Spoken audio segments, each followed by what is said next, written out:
Oke, selamat malam teman-teman. Perkenalkan saya Gifar. Kali ini akan nemenin teman-teman di podcast Posisi, podcast seputar hak asasi dan demokrasi LBH Jakarta. Bersama kita sudah ada Prilly. Malam Pril, apa kabar? Malam, puji Tuhan baik. Prilly pengacara publik di LBH Jakarta yang sering juga ya atau menjadi bagian tugas utama Prilly adalah mengadvokasi hak-hak perburuhan ya, Prilly ya. Kurang lebih seperti itu. Jadi mungkin Prilly kalau ada nanti bisa diceritain seputar itu. Tapi di podcast Posisi kali ini teman-teman kita akan ngebahas kedepannya akan sampai 4 sesi soal pidana perburuhan, karena kebetulan pidana perburuhan ini hal yang dia ada selama ini di undang-undang kita, di pengaturannya, tapi jarang dipakai baik karena secara partisipasi yang ngelapor juga tidak sebanyak itu. Dibanding misalnya penggunaan sengketa PHI ya oleh buruh, atau kemudian juga dari pemerintah, dari polisi, dari dinas tenaga kerja untuk mensosialisasikan, mengencourage buruh untuk hal ini juga jarang. Nah, pada titik itu teman-teman, di podcast kita ini kita akan ngomongin nih seputar tindak pidana perburuhan atau tindak pidana tenaga kerja yang tersebar di banyak undang-undang.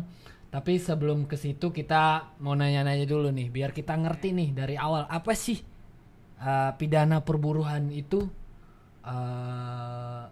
sebagai sebuah ini ya, karena kita baru misalnya dengar istilah ini atau teman-teman yang udah pernah. Kita tanya langsung ke Prilly nih. Apa sih Pril pidana perburuhan itu?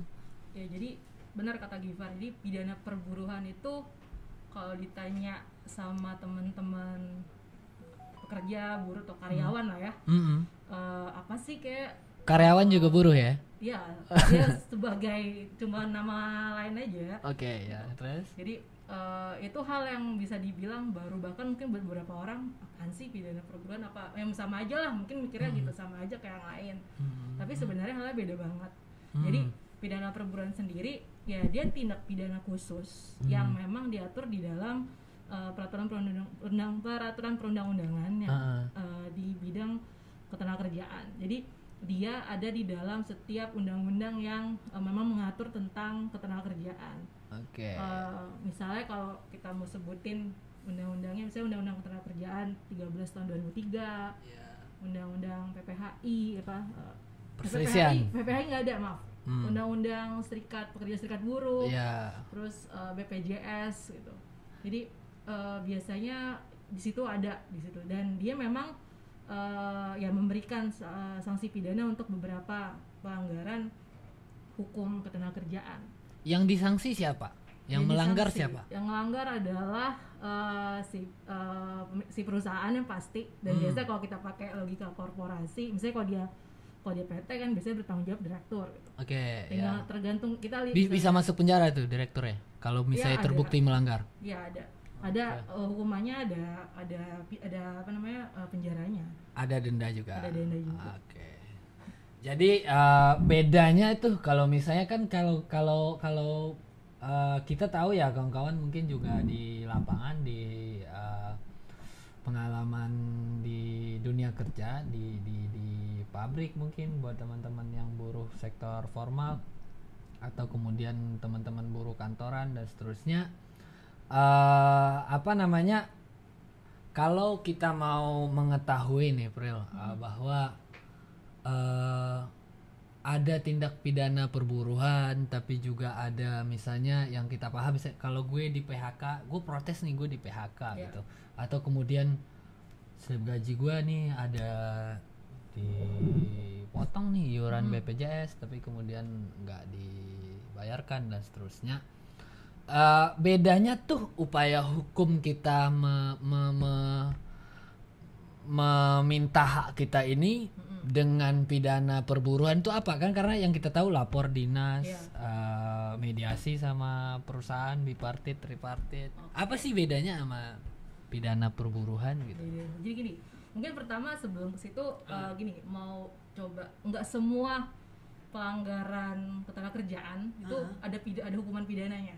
Jadi pertama nggak semua pasal tuh bisa dipidanain lah. Ada yang dia memang masuk jalurnya PPHI gitu. Tapi ada juga yang bisa masuk jalurnya pidana, itu pertama. Terus yang kedua ya kita harus cek di dalam ketentuannya apa aja sih sebenarnya pasal-pasal yang bisa dipidanakan gitu. Terus yang ngebedanya apa? Ini kan juga sering jadi pertanyaan kawan-kawan ya, kawan-kawan pekerja buruh gitu. Misalnya saya punya satu kasus, dia bisa dipidana, bisa enggak, bisa PPHI juga. Emang bedanya apa? Nah, bedanya adalah yang satu kita lagi mempertahankan hak, misalnya kalau ada upah lembur yang belum dibayar atau enggak upah yang kurang bayar gitu ya. Itu kita bisa mempertahankannya lewat jalur PPHI misalnya. Minta dibayar gitu ya. Tapi kalau pidana ini kita istilahnya bisa dibilang kita pengen kasih efek jerak ke pengusaha-pengusaha yang telah melanggar aturan. Ujungnya adalah ya dia mendapatkan sanksi badan sih untuk kurungan atau enggak penjara seperti itu. Jadi perbedaannya adalah yang satu kita memperjuangkan hak dan modelnya masuk ranah PHI, pengadilan perdata gitu ya. Tapi satu kita ya masuk lewat lapor polisi. Bisa disamain kayak gini nggak? Kalau misalnya di dalam pengaduan umum kan kayak orang misalnya itu dia ditipu, dia ditipu nih, ada orang dia pakai kebohongan lah, dia pura-pura jadi sales apa gitu kan, taunya perusahaannya nggak ada, terus dia sendiri sebenarnya enggak, terus orang udah bayar aja misalnya buat premi investasi dan seterusnya, pas ditahu, wah anjing ternyata nih orang nipu dan seterusnya. Terus kemudian dia pengen duit dia balik. Nah, jalur yang dia tempuh biasanya itu kan lapor polisi, padahal enggak, harusnya dia gugat nih orang gitu kan. Kalau lapor polisi dia ya tujuannya supaya nih orang kapok dan dia nggak ngelakuin perbuatannya, dia di masyarakatin dulu lah di penjara gitu ya. Nah sama juga nggak dengan PPHI kayak gitu? Iya, kurang lebih sama sebenarnya. Pertanyaan kenapa sih pengusaha harus dibikin kapok gitu ya? Emang nggak cukup.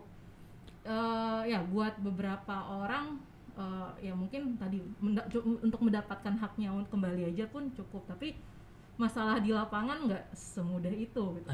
Karena mungkin teman-teman yang udah pernah berkasus terkait dengan ketenagakerjaan tahu lah prosesnya itu bisa panjang banget, prosesnya panjang buat minta hak balik, panjang terus berbelit, butuh banyak pengorbanan gitu, pengorbanan yang lain, dan itu terjadi masif ya? Banyak ya, masif gitu di banyak orang. Berarti kan pertanyaan mungkin ada hal yang salah gitu, dan kadang-kala ya berarti gimana sih cara yang kita bisa tempuh supaya ini bisa beres dan gak terulang sebenarnya. Nah mungkin kalau menurut gua ya jalur pidana jadi hal yang bisa dipakai. Tadi efeknya buat efek jerak supaya nggak ada korban lagi gitu. Walaupun secara hukum PHI-nya bisa aja orang kira, tapi ya secara juga negara kasih peluang kan.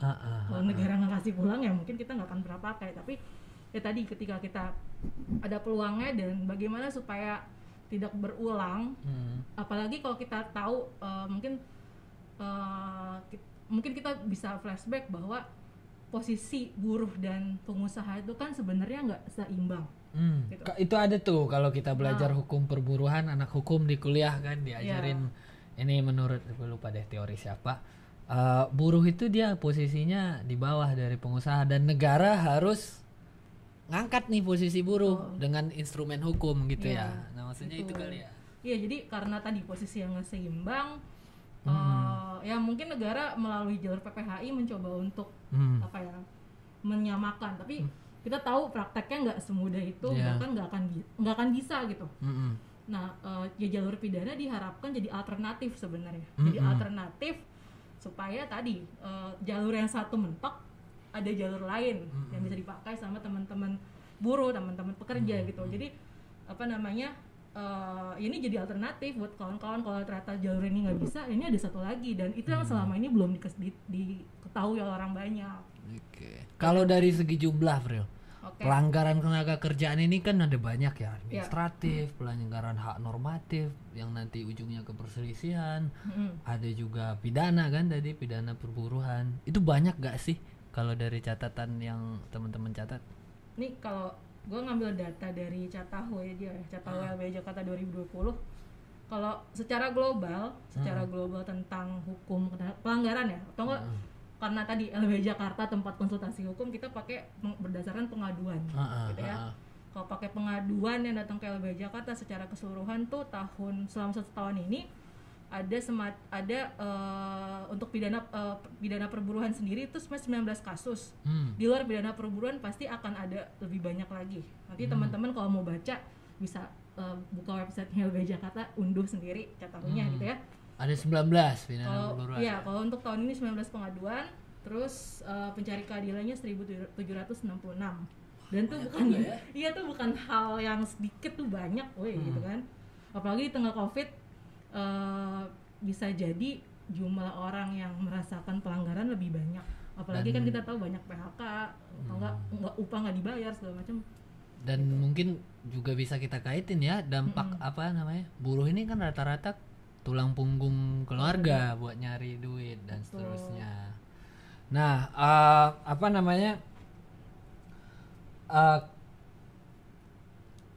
apa sih bedanya pidana perburuan ini dalam proses dengan kita misalnya kayak minta kan ada juga pengawas tenaga kerjaan ya untuk memantau, mengawasi sudahkah pengusaha melakukan kewajiban berdasarkan aturan perundang-undangan tentang tenaga kerjaan kan. Kalau yang gue baca secara di undang-undang kan pengawas itu tugasnya memantau kalau ada pelanggaran undang-undang tenaga kerjaan kan gitu. Itu apa sih ininya, Pril? Bedanya kalau kita ngelewatin ngusahain nih pidana perburuan instead of ketimbang jalur lain tadi itu. Oke, jadi kalau pelaporan ke pengawas itu kan sebenarnya kita lebih pengen bilang nih lagi ada pelanggaran, bahasa hukumnya pelanggaran hak normatif. Bahasa gampangnya pelanggaran hak-hak buruh lah. Dan ketika ada pelanggaran, kita lapor nih ke pengawas nih, perusahaan gua ngelanggar gitu kan. Awasin dong, terus coba dicek pelanggarannya dan minta semacam kasih dan hukuman. Yang terdampak seluruh karyawan nih gitu kan. Besar gitu. Terus dia minta cek kalau nanti terbukti, biasanya nanti ada semacam sidak ya. Beberapa tempat sih disidak gitu. Terus mereka kan cari bukti, ternyata misalnya ada pelanggaran, ada pemeriksaan gitu kan, ternyata ada pelanggaran misalnya BPJS, ternyata dia nggak dibayar tapi dipotong terus gitu. Uangnya kemana? Ada pelanggaran di situ, terus nanti harus biasanya sih kalau pakai peraturan dan itu juga pidana kan sebenarnya? Iya, itu pidana. Nah, biasanya tuh, tapi kalau dalam porsi pengawas dia akan masuk ke hukumannya administrasi. Jadi misalnya gini, apa tuh hukuman administrasi? Bisa cabut izin juga? Cabut izin tuh paling tinggi, cabut izin. Tapi biasa sih ini nggak tahu diingetin doang, teguran biasa gitu kan. Dan nggak tahu ya selama pernah nggak sih pengawas berani mencabut izin? Nggak tahu sih. Nggak tahu tapi kalau baca-baca berita pas kemarin Covid, tapi ini karena Covid ya, ada. Tapi kalau sebelumnya itu kan domainnya Pemda ya, karena izin usaha orang itu kan. Betul, karena pengawas kan dia di Pemda ya, di Pemda, Dinas Kerjaan Provinsi gitu. Nah, jadi ketika dia ketahuan ternyata ada nih, kan pasti dia akan ngeluarin semacam nota pemeriksaan gitu ya. Pemeriksaan ternyata terbukti misalnya pelanggaran ini ya, secara administrasi dia bisa kena sanksi. Nah, bagaimana kepidananya? Untuk kasus-kasus yang ada pidananya, biasanya tuh nota itu akan jadi alat bukti, gitu, buat dilapor ke polisi atau misalnya mau naiknya ke pengawas PPNS, pegawai negeri sipil. Tapi memang biasanya nggak tahu sih, beberapa tempat ya lebih milih dua-duanya bisa, tapi sebenarnya sekarang lagi didorong tuh di kepolisiannya. Karena ujung-ujungnya pun di PPNS akan bawanya ke polisi juga. Ya, ini kan ada banyak nih, Pril, banyak jalur ya, buruh bisa menggunakan saluran-saluran hukum.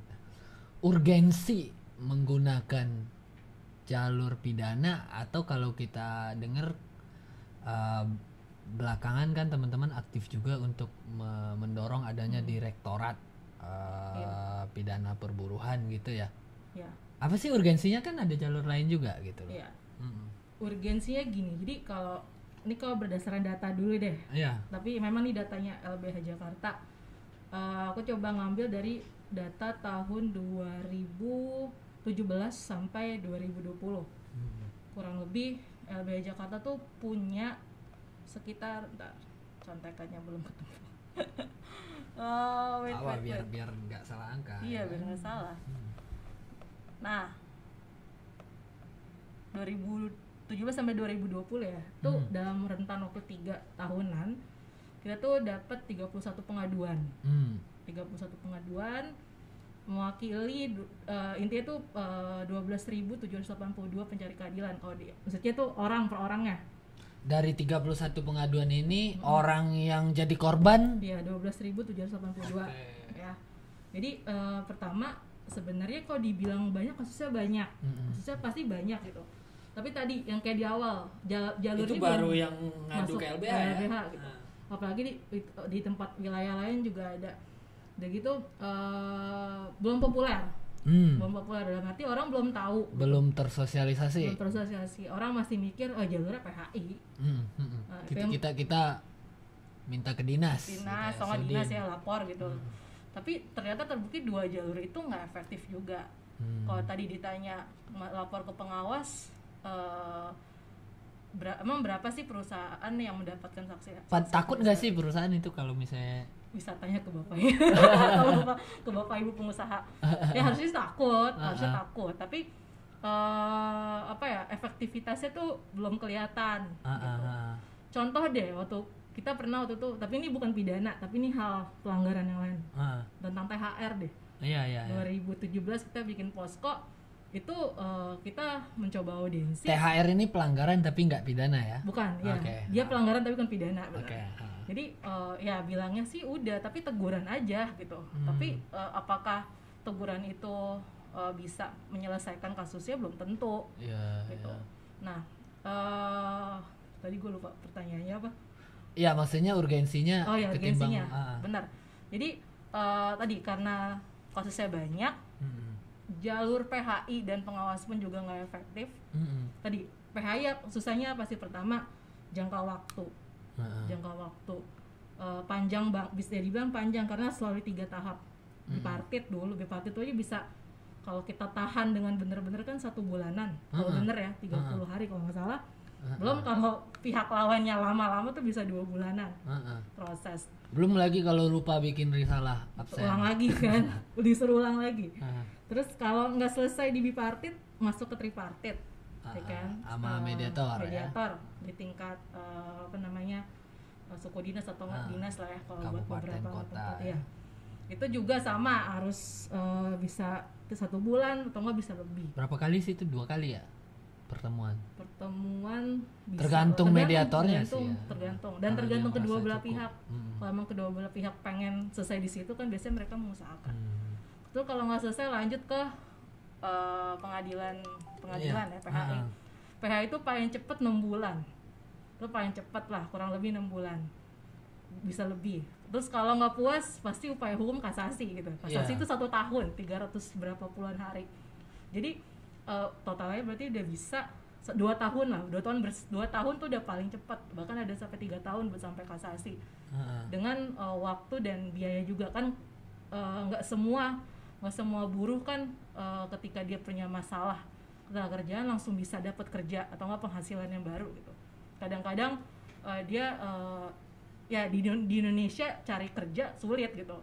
Jadi untuk pakai jalur tadi yang harus ngorbanin banyak komponen waktu, dana, itu perjuangan. Salut buat untuk yang bisa itu.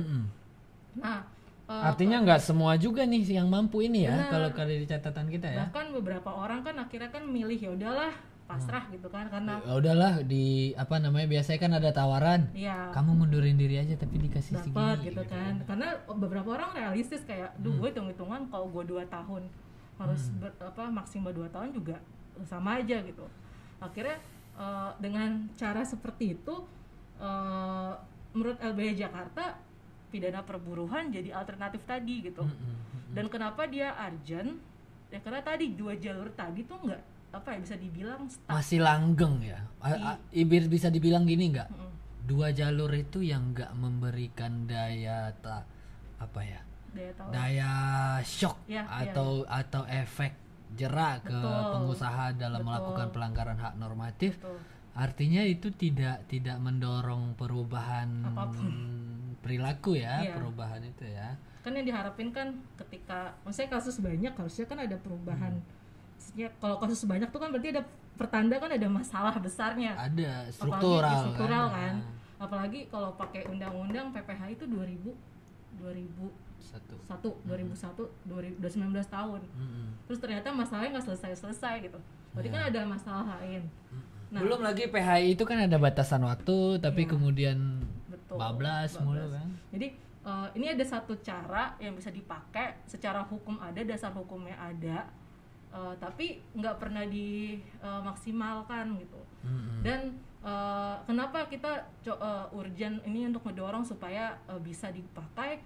Karena beberapa kasus yang kita tanganin juga, kita udah coba lapor tapi ternyata nggak dapat hasil yang memuaskan. Soalnya gini, dia jadi alternatif, tapi alternatif dan baik, tapi sayangnya nggak disiapin dengan baik juga sama negara gitu. Misalnya kayak kalau dulu sebelum 2019 tuh di Jakarta khususnya disatuin sama Sumdaling, sumber daya lingkungan. Nggak ada kepolisian khusus. Betul, yang nggak ada yang khusus. Jadi padahal kan kalau kita bisa lihat pidana ketenagakerjaan kan unik ya. Dia dan istilahnya gini lah, karena dia khusus ya mau nggak mau kan orang harus punya belajar khusus gitu. Gitu. Jadi nggak disiapkan secara secara substansi, secara hukumnya juga.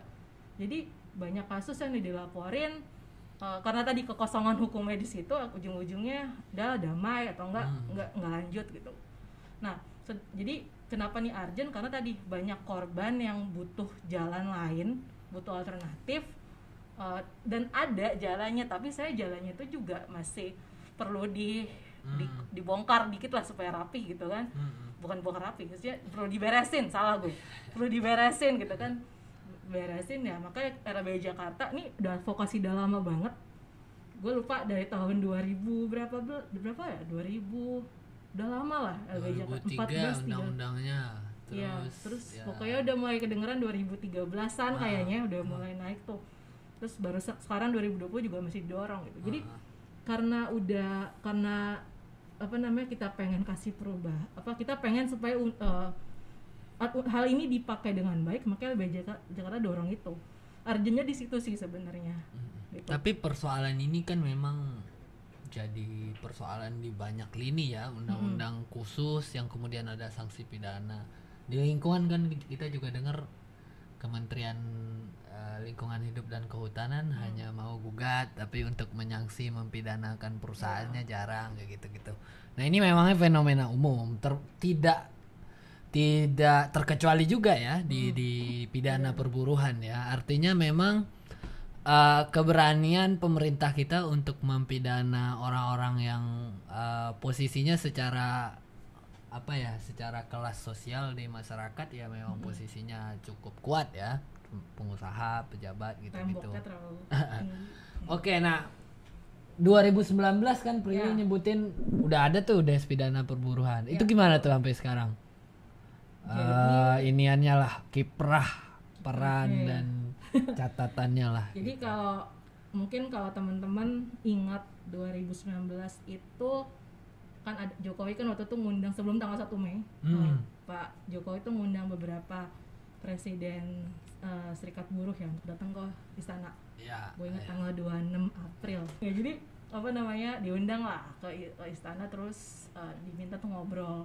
Dan mereka menyampaikan tentang pidana perburuhan, jadi salah satu hal yang penting. Aspirasi Dan Gayung bersambut ternyata tanggal 1 Mei tiba-tiba di Polda Metro Jaya, bukan di Mabes ya, cuma Polda doang. Jadi buat wilayah lain sorry aja. Jakarta udah dulu kan. Enggak bercanda. Jadi, yang lain berarti belum. Belum. Terus dapat undangan, Alba dapat undangan, diundang. Terus diundangnya mau ada peresmian Deks Tenaga Kerja kalau nggak salah namanya. Gue lupa namanya. Terus Polda Metro Jaya. Wah, mau disahin. Kita kan ya pertama mikirnya ini seperti apa desainnya, karena udah dari tahun 2013, bahkan kan sebelumnya LBH untuk ngedorong susah banget nih. Udah berisik lah gitu ya. Terus tiba-tiba disahin. Ya satu sisi senang dalam arti karena mungkin ada progres. Ya kita penasaran lah, datang, kita cari tahu apa sih dasarnya segala macam. Terus juga selama 1 tahun ini teman-teman serikat buruh mencoba untuk melaporkan, dan ternyata ya sesuai ekspektasi awal, ternyata ya masih banyak kelemahannya gitu. Kelemahannya masih banyak gitu ya. Ya bisa dibilang misalnya kalau ditanya apa aja sih kelemahannya, kebetulan kan LBH Jakarta baru bikin nih kertas kebijakan untuk ngedorong Deks pidana perburuhan atau enggak Deks ketenaga kerjaan kita mintain semua wilayah ya. Iya. Gitu.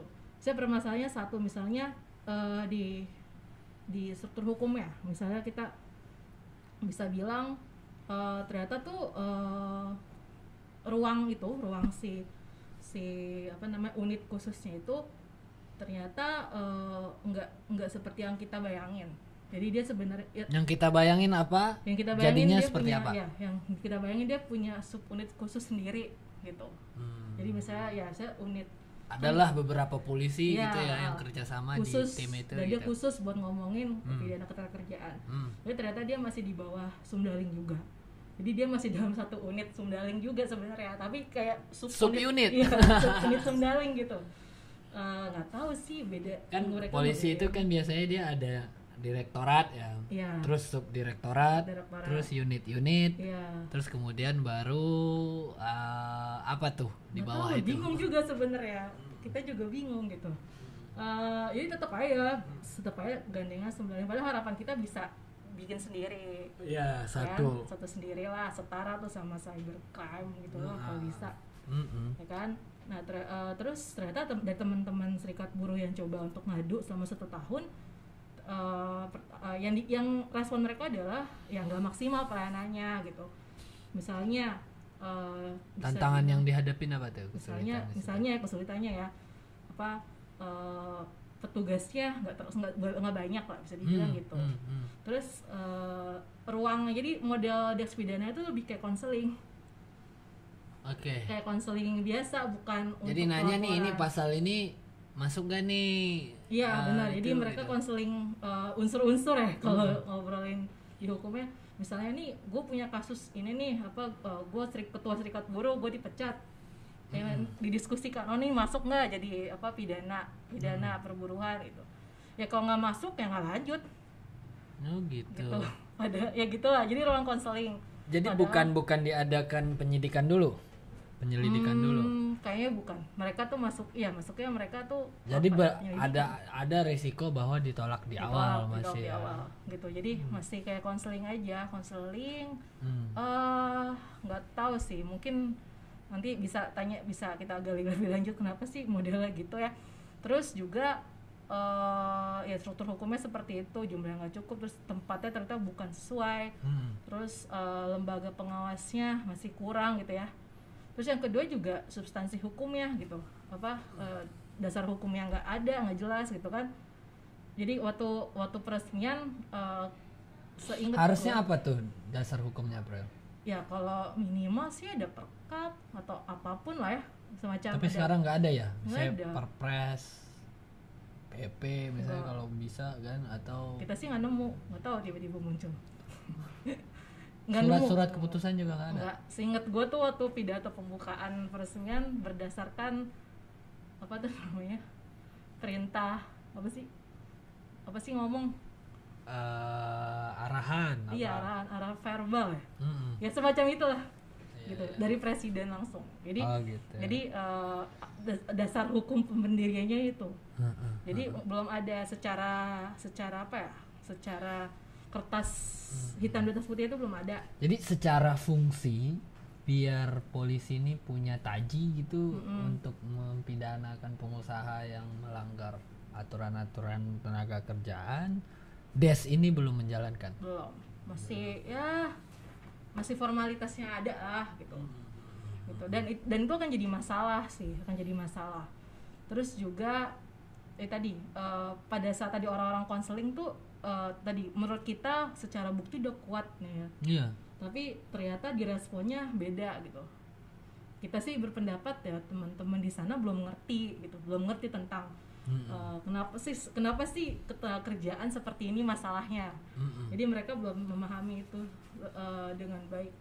Terus juga secara formil hukumnya juga belum ada. Misalnya kayak ya kalau mau pakai konsep pidana biasa kan sebenarnya gue nggak tahu ya, konsultasi itu kan sebenarnya selama buktinya dari awal udah cukup kan harusnya bisa tuh. Iya. Udah nggak perlu lagi ditolak-tolakin kan gitu. Jadi formilnya juga nggak jelas lu pakai hukum formil apa gitu. Diskresi jatuhnya kayak ya udah bersama belum ada nggak terima gitu. Jadi secara substansi ya masih susah, belum ada. Terus juga legal culture-nya juga misalnya tadi pemahamannya kurang. Terus terus juga banyak yang kita anggap pelanggaran ya. Tadi misalnya kita lapor barang bukti misalnya saksi udah banyak nih ya, saksi udah ada segala macam, terus tiba-tiba enggak, yang dibutuhin nota. Nah, padahal kan kalau pakai pidana logika pidana kan nota sama orang saksi ya, lu kan kalau saksi udah cukup lu mau ngapain lagi gitu kan. Gitu nggak ngerti posisinya bahkan lebih kuat saksi kalau benar. Terus kenapa lu masih pakai logika perdatanya gitu.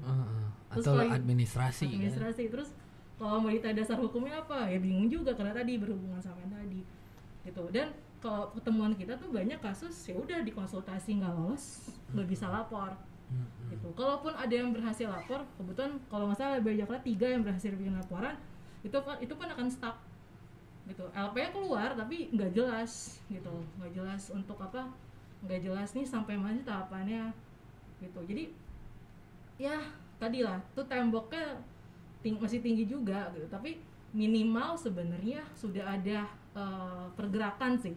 Dan tadi kan harapan kita adalah mulai ada misalnya kayak kata-kata di kepolisian, ada kata-kata des perburuhan. Ya minimal tuh udah ada, walaupun sebenarnya ya kita juga ya paling enggak kita bisa senang. Tapi kita kan juga nggak mau terjebak ke tokenisme gitu ya. Kayak cuma dicatut doang biar seolah-olah ada gitu. Kita pengennya lebih lah, karena percuma juga ada tapi ternyata prakteknya nggak bisa digunakan. Tapi gimana pendapat lu kalau kayak gini, Prel?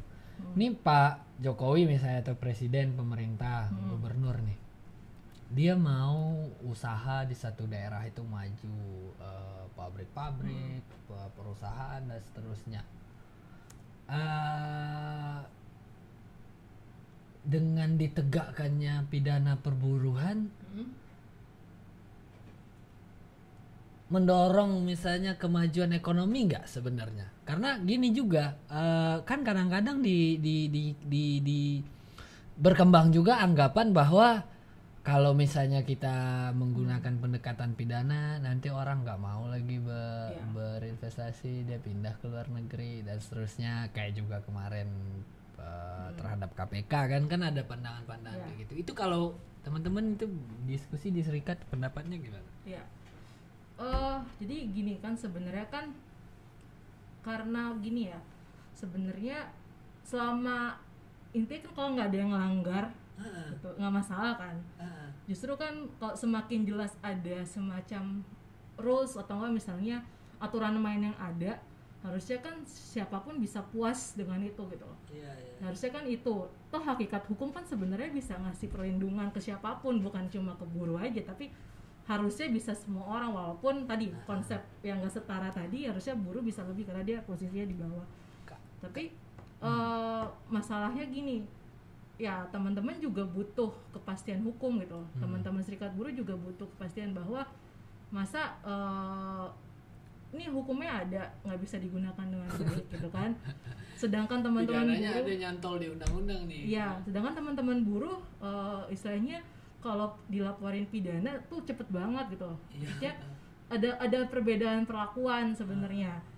Jadi ini soal pemenuhan hak persamaan depan hukum betul, juga ya. Jadi kalau ditanya investor bakal kabur ya harusnya kalau mereka benar-benar menjalankan investasinya dengan baik dan memperlakukan teman-teman buruh dengan baik kan sebenarnya nggak perlu takut gitu kan.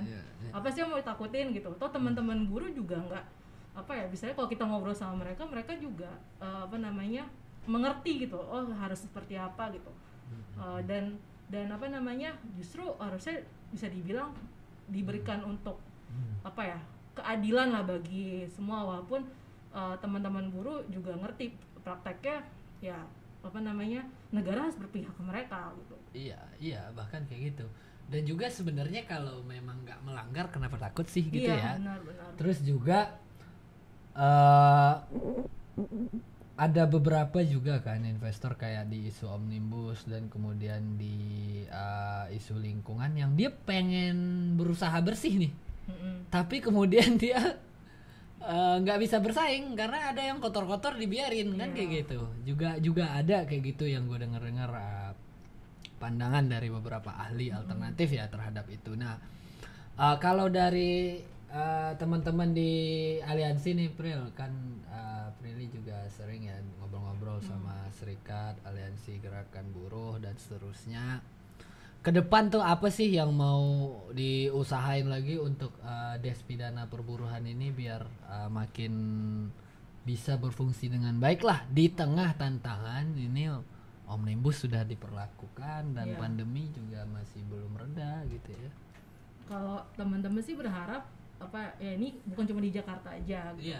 Jadi ini bisa dimunculkan juga Desk tenaga kerjaannya bisa dimunculkan di wilayah lain. Itu ya tuntutan utama itu. Pokoknya levelnya Mabes biar semua wilayah kena gitu ya. Itu paling nggak sampai Polres lah gitu kan. Itu satu. Yang kedua ada dasar hukum yang jelas bisa digunakan gitu. Baik material atau formil. Karena kalau berdasarkan kajiannya teman-teman riset LBH Jakarta juga ngeliat kayak di materialnya juga ada masalah. Material maksudnya di pasal-pasal pelanggarannya gitu. Pasal-pasal pelanggaran pidana itu ada juga beberapa hal yang perlu ditegasin lagi gitu. Terus juga dari formil tuh maksudnya bagaimana dia bisa berproses diproses di polisian tuh bisa dengan baik tuh juga perlu perbaikan gitu. Jadi sebenarnya hal dasar banget tuh harusnya bisa dibuat dulu sama Mabes ya. Kalau bapak nonton ini bikinlah gitu kan.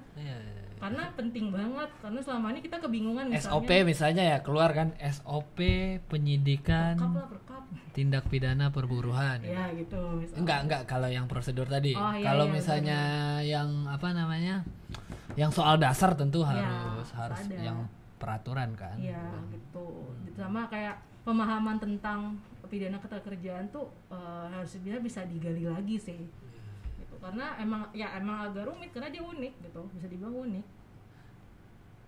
Kalau akademisi nih misalnya kalau dari lembaga-lembaga yang fokus mendalami kajian soal ketenagakerjaan khususnya pidana ketenagakerjaan udah banyak belum sih resource yang penelitian-penelitian ahli-ahli yang bersuara yang kemudian ini bisa jadi dorongan yang kuat nih supaya hal-hal tadi itu bisa digolin kan oleh pemerintah. Itu gimana kondisinya sekarang? Kalau dari segi ahli ya, maksudnya orang-orang dalamnya ada, tapi memang nggak banyak lah.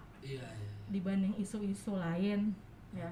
Kesalahan normatif kan banyak tuh. Tapi kalau buat tentang pidana perburuhan sendiri itu masih bisa dihitung. Itu juga jadi masalah sih. Jadi strategis ya untuk ngambil peran di sini betul, strategis banget. Gitu. Benar. Jadi karena ini belum banyak yang membahas. Bahkan sebenarnya lintas ilmu juga kan, bukan cuma perburuhan. Teman-teman pidana juga bisa masuk di sini. Ya nggak sih buat ngelihat bagaimana sih. Terlebih ada dorongan azas apa tadi? Urgensinya itu primum remedium ya. Primum remedium gitu. Jadi ini bisa dikaji sih gitu. Bisa dikaji lebih dalam lagi dan Intinya sih sebenarnya gini, bagaimana sih ngasih perlindungan yang utuh terhadap teman-teman buruh gitu. Karena tadi ini jalur yang biasa dipakai tuh nggak efektif, tapi perlindungan gini, permasalahannya makin banyak, perlindungan makin nggak jalan gitu loh. Jadi perlindungan sama masalah nggak jalan bareng, harusnya kan kalau bisa perlindungan bahkan lebih depan. Tapi masalahnya nggak kayak gitu.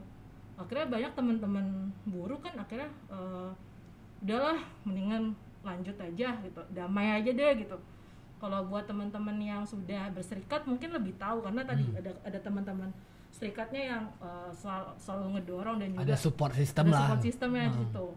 Kalau yang sendiri yang nggak berserikat kan makin sulit gitu. Apalagi tambah omnibus, ada beberapa kan yang dikurangin pidananya. Terus juga pasti pelanggaran akan makin banyak, ditambah lagi COVID gitu. Wah, kita udah bisa tadi baca-baca. Sekarang tuh pemotongan upah itu nggak karu-karuan tuh kalau kita dengar. Terus tadi juga baca di berita salah satu serikat buruh bilang nih kayak PHK bakal tambah. Apalagi kayak pembayaran upah di bawah pasti bakal banyak. Iya, karena banyak pemotongan biaya kan, karena kurang produksi dan penjualan kayaknya. Iya. Atau ngamanin aset. Terakhir nih Prel, dari segi kebijakannya kan kayak gitu ya, level yang general gitu ya, lebih umum, makro. Nah kalau buat kasus-kasus yang terjadi nih, yang terjadi dengan kondisi misalnya hanya di Jakarta saat ini dan hanya satu des. Nah saran ya, tips atau saran nih terhadap teman-teman yang menghadapi permasalahan di mana ada tindak pidana perburuhan terjadi gitu ya, keadaannya masih kayak gini gitu kan, terus kasus-kasus masih ada nih, apa yang harus dilakuin tuh? Pasti yang pertama harus dilakuin adalah kenal dulu sama pidana perburuhan gitu. Karena bisa dibilang untuk isu tenaga kerja ini hal yang baru. Biasanya teman-teman buruh lebih dekatnya sama PHI sama pidana perburuan tuh dari segi ngumpulin alat bukti aja mungkin udah beda gitu ya. Iya. Jadi teman-teman harus kenalan dulu sama pidana perburuhan, dalemi triknya, karena ada triknya juga beda. Terus kalau tadi ada permasalahan baik di polisi pun juga belum clear. Misalnya kayak ada beberapa pas kemarin ikut FGD sama teman-teman serikat buruh tuh banyak yang cerita kalau di wilayah ini diurusnya di Polda misalnya, wilayah lain beda-beda, ya? Iya, wilayah ini Polres, jadi bolak-balik gitu. Karena tadi belum ada aturan yang sama gitu kan. Jadi pertama kenali dulu dan emang buruh jadi banyak PR nih sekarang karena aturannya belum bagus ya, sistemnya belum bagus ya. Betul. Jadi emang harus banyak lebih proaktif gitu ya. Proaktif lagi dan berserikat lah.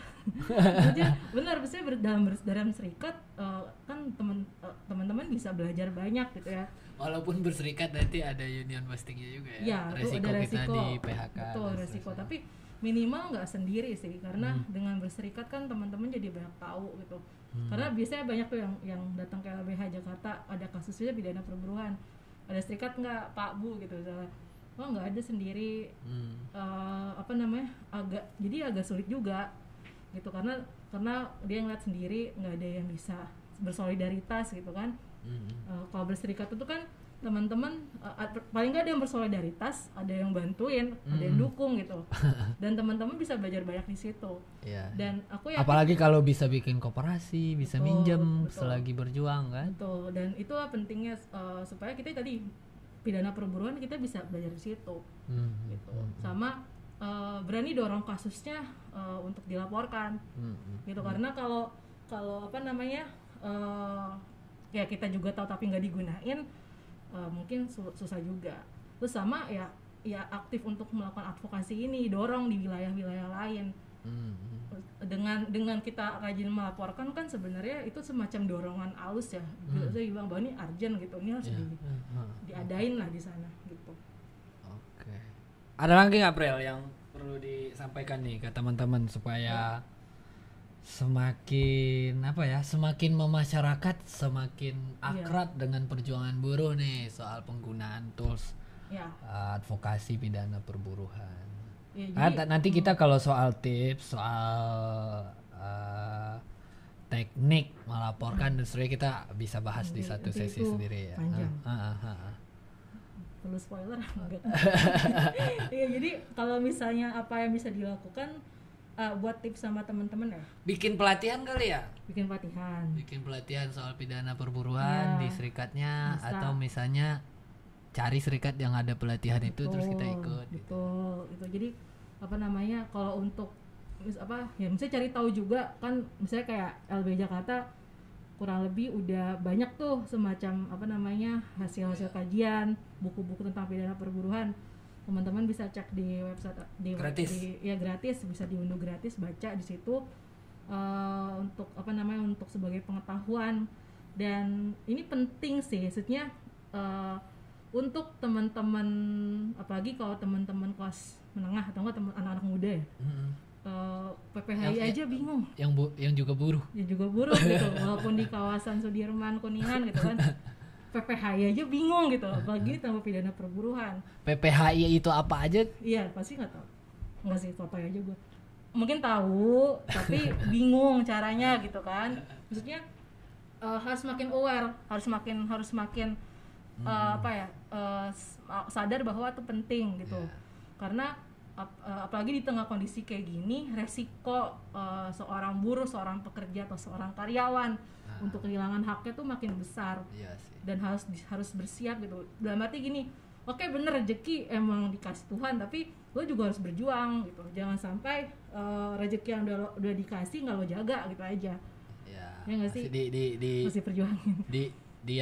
Dikerjain lah, dipotong-potong lah, atau kemudian perusahaan kena nggak untung, terus kemudian yang dikorbankan kita. Betul. Dan seterusnya kan. Padahal ada ganjarannya kalau kemudian perusahaan merugi atau perusahaan mutasi dan seterusnya, itu bahkan kalau kita di PHK 2 kali lipat kan. Yang kayak gitu-gitu kan harus tahu ya. Harus tahu. Ya, bagi pidana perburuhan baru banget, jadi emang harus lebih banyak cari tahu lagi sih, harus diperkuat lagi lah. Memang kan kalau isu ketenagakerjaan agak susah ya. Gini deh, anak hukum aja yang belajar perburuhan itu, kalau gue di kampus gue cuma 2 SKS dan nggak ngerti sebenarnya. 3 SKS ya. Jadi sama aja. Ya jadi teman-teman yang pengen tahu nih lebih lanjut tentang pidana perburuhan, tonton podcast ini. Kita ada 4 sesi. Terus kemudian juga kalau memang ada ya kasus-kasus pidana perburuhan, bisa konsultasi nggak Pril? Bisa banget. Jadi teman-teman kalau misalnya pengen konsultasi minimal nih, Kak, dia ada kasus ini, mau kasus pidana perburuhan atau kasus yang lain, teman-teman bisa lewat, nih karena lagi pandemik ya, jadi kita buka konsultasi secara online dari hari Senin sampai Kamis jam 9 pagi sampai jam 3 sore. Teman-teman bisa lewat telepon atau enggak lewat email. Isi formulir di Instagram ada, bisa cek di situ. Karena saya lupa nomornya berapa. Instagram LBH_Jakarta ya. Iya. Oke, teman-teman, tidak terasa sudah berapa lama nih kita? Sudah lebih setengah jam lah ya. Kita ngomongin seputar pidana perburuhan, hal baru yang sebenarnya senjata kita gitu ya. Betul. Yang Prilly tadi udah jelasin. Teman-teman terus tontonin ya podcast, dengerin podcast kita Posisi, podcast seputar hak asasi dan demokrasi. Berapa sesi ini akan membahas pidana perburuhan. Terima kasih Prilly. Ya, terima sama-sama. kasih teman-teman yang udah mendengarkan.